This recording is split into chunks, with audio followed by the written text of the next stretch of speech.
right, all day fam, it's good. Thursday night football. Thursday night is an MRI. It doesn't care about your press conference, it scans your habits. On 4 days rest, every bruise is louder, every breath is shorter, every mistake is heavier. Tonight we have the Los Angeles Chargers against the Minnesota Vikings, the 3-3 Vikings, and 4-3 Chargers. So this isn't about hype, it's about nervous system control, because it's going to be about which team is going to be able to persevere through the fatigue of a short week on Thursday Night Football. Both teams just took a punch. The Chargers were handled 38-24 at home. Leverage, spacing, communication exposed the Chargers. The Chargers has got outmatched, they got outcoached, they got outplayed in their own territory. The Vikings, they had a winnable game slip their fingertips at Philadelphia while Jalen Hurts went 19 of 23 for 326 yards and 3 touchdowns. So that tells you right there, 19 of 23, 326 yards, that the Vikings secondary is getting exposed on deep throws. Just Jalen Hurts had a perfect passer rating on their secondary. That's the emotional noise both staffs must mute on a short week. Given that, Jalen Hurts showed the Los Angeles Chargers how they can expose the Minnesota Vikings secondary with deep throws. But here's the key. The Chargers, they can't afford deep throws when they're actually one of the best teams in the NFL on deep throw passes. But you have to be able to protect your quarterback when you are passing the ball deep. And the Chargers are going to have to get away from what their offense is going to have to get away from what they are really great at, because they cannot protect Herbert. And if Herbert keeps getting those shots, not only can he be in jeopardy for this season, but we're talking about his career, because those shots take the toll on him. Now, Justin Herbert said, he always says the right thing. I love Justin Herbert's press conferences. It shows that he has grit, he has toughness, he takes full responsibility. He holds himself completely accountable for everything. And Justin Herbert's language just tells me that why he is going to end up being the greatest quarterback of all time. I honestly believe that. He already has the skill set, he has the physique, he has the physicality. He has everything. He has all the tangibles, he has all the intangibles.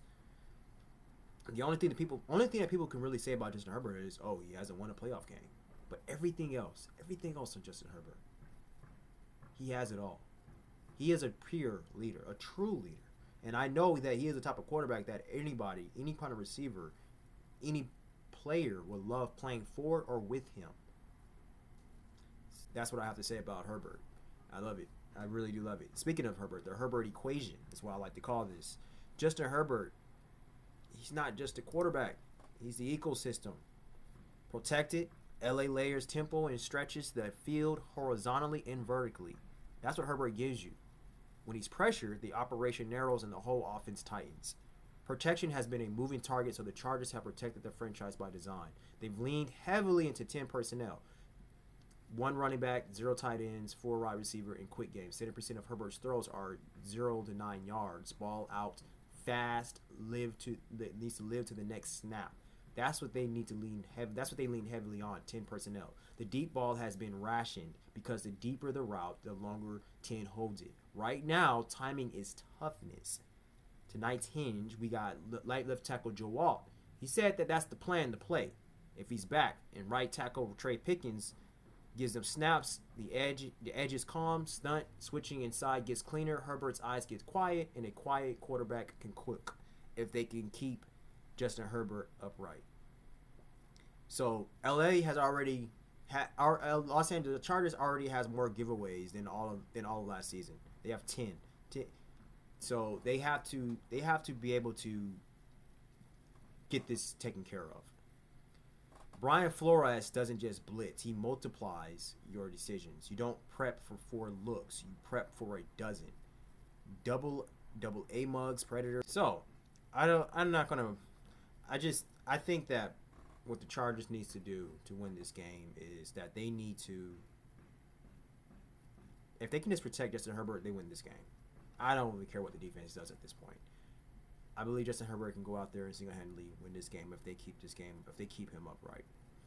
Now, on the flip side for the Vikings, if the Vikings can get their blitzing game together, and if they can contain the Chargers, if they can use the Chargers against them, if they can really abuse the Chargers' weakness, puncture that wound, they can come away with a win.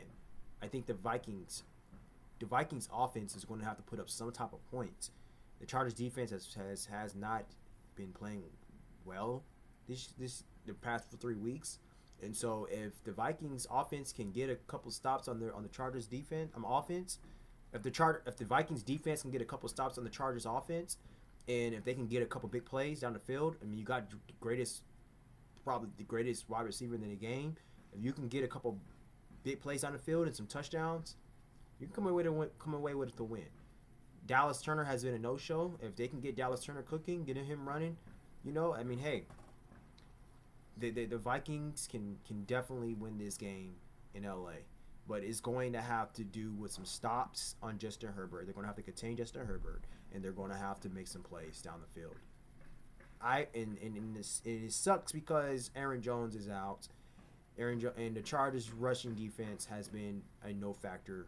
So if somehow the Vikings can find some ways to get some running game down, and if they can get some good blitzing packages to contain Herbert and to hit Herbert, Vikings can win. Chargers are going to have to stop the Vikings from doing all of those three things I just said for the Chargers to win. Now, some key players to look out for. We got Oronde Gadsden, Quentin Johnston, Ladd McConkey on the Chargers side, and those three, Oronde Gadsden, he had a very breakout game last week, and so Oronde Gadsden is looking like a running back. Not running back, a tight end that the Vikings are going to have to contain. The Vikings, their defense, like I said, their defense is not that bad. They're 10th in scoring, 8th total, 7th in pass, 18th in the run, 40%. They blitz 40% of the time, 38% pressure, 8.6% sack rate. They hit quarterbacks and finish. They have a dime with 3 safeties: Theo Jackson, Harrison Smith, Josh Metellus, number 44. Metellus is the Joker linebacker in base, slot in big nickel, third safety and dime. Their corners, Isaiah Rodgers. So, you know what I'm saying? He has some island snaps, got hit by bombs last week. Isaiah Rodgers did get exposed. Brian Murphy, the right cornerback, kicks inside and substitute every now and then. Jeff Okudah, he's a sub package. So there's matchups that tilts. Keenan versus Rodgers. Keenan can win any stem. 7 catches from history. He has 7 catches from history, Keenan Allen. McConkey versus big nickel rules. Leverage. He leverages attacks. QJ and Oronde Gadsden. Those are the verticals off the Bluff series. So we got the so there's some great matchups that there's really to look out for. To look over with the Vikings offense. Pendulum in pads, 3 centers, 3 quarterbacks, not fully in sync, but on a short week for the Vikings, they have a lot of injuries, just like the Chargers. Carson Wentz, he's running it. He has a left shoulder. He has a sore left shoulder, so keep an eye out for that. But he does pushes the ball. 50% of throws, 20 plus air yards. So Carson Wentz does push that ball down the field. I mean, obviously, when you got Justin Jefferson and Jordan Addison, you better, So let's see here. What else are going to look at? What else would I want to look over? Play action. Sting is down. Trailing more. Run volume lighter. Red zone versus Philly. They're running into lighter boxes. So Justin Jefferson, Jordan Addison, they command doubles. So they command doubles. So you have to really keep an eye out and they get, you got to keep an eye out on both of those wide receivers. And then you also got to look at Jalen Naylor. So Justin Jefferson, I mean, he's everywhere. He can play anywhere. He can play backfield, slot, strong, weak, motion. 15 targets wouldn't surprise me at all if he has that to this game. A 15-yard, 200-yard alert. I mean, if that protection holds, holds Carson Wentz, that can definitely happen for Justin Jefferson. Jordan Addison, he can stop on a dime surgeon. He does work on elite corner. He did work on elite corners last week against Philly. Jalen Naylor, again, he's speed. He's a speedy receiver. So I mean, T.J. Hawkinson, Josh Oliver. So I mean, those are. So you gotta. The Chargers defense they got their work cut out for them. So I'm pretty sure they got the tape on the Vikings defense. So what I'm saying, they got, like I said, they got the running game. The Vikings offense, they have the running game without Aaron Jones, he's out. Jordan Mason. Jordan Mason, so he's going to be in. So let's see here. What else? Is there anything else I want to look? I'm just reading over my notes. Just the Chargers defense, fix a detail or relive the tape. So let's see. Scoring allowed 23 per game. Yep. So fourth down, opponents 9 for 12 this year. Colts are for 3 for 3 on fourth down. Let's see. Run fit autopsies. We already talked about. Chargers terrible run defense, substitution rate.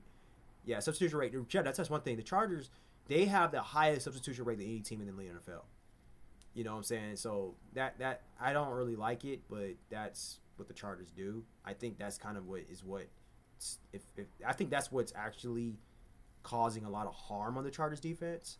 You know, those substitution rates, but I mean that's what they do. So hopefully they can find leverage in doing that.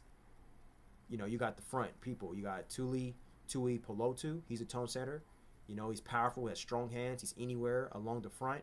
Adolphe Owe. You know, he's one of the new personnel on the Chargers. You know, so you got Khalil Mack.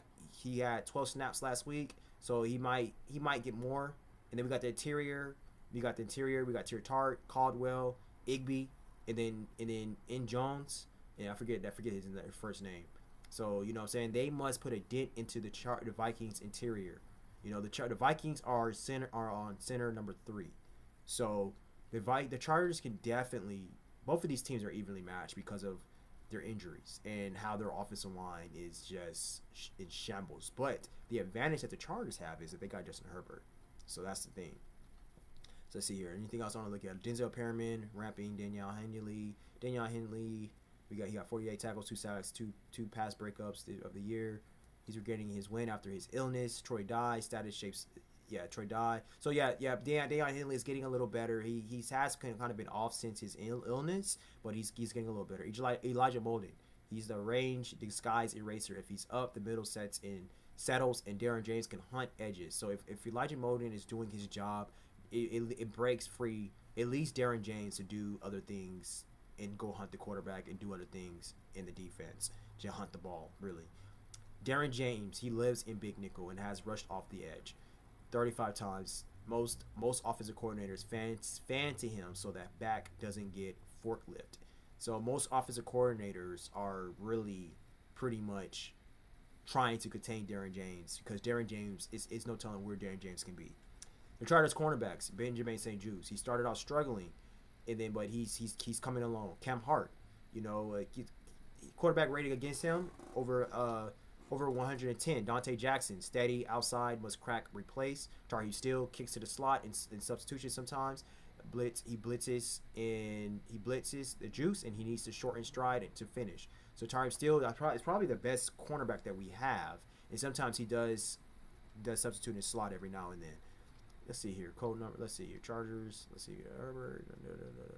No, I don't want to talk about any of that. Let's see. Is there anything else I want to talk about before I close? Yeah, I mean, here's the thing.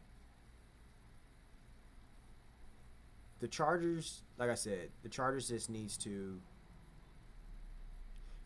has the personnel on offense to score against any defense. Like I said, if they can keep Justin Herbert upright, they can win this game. They can win any game if they keep Justin Herbert upright. Justin Herbert has already shown that. But if not, they're going to be in for a rude awakening. I am kind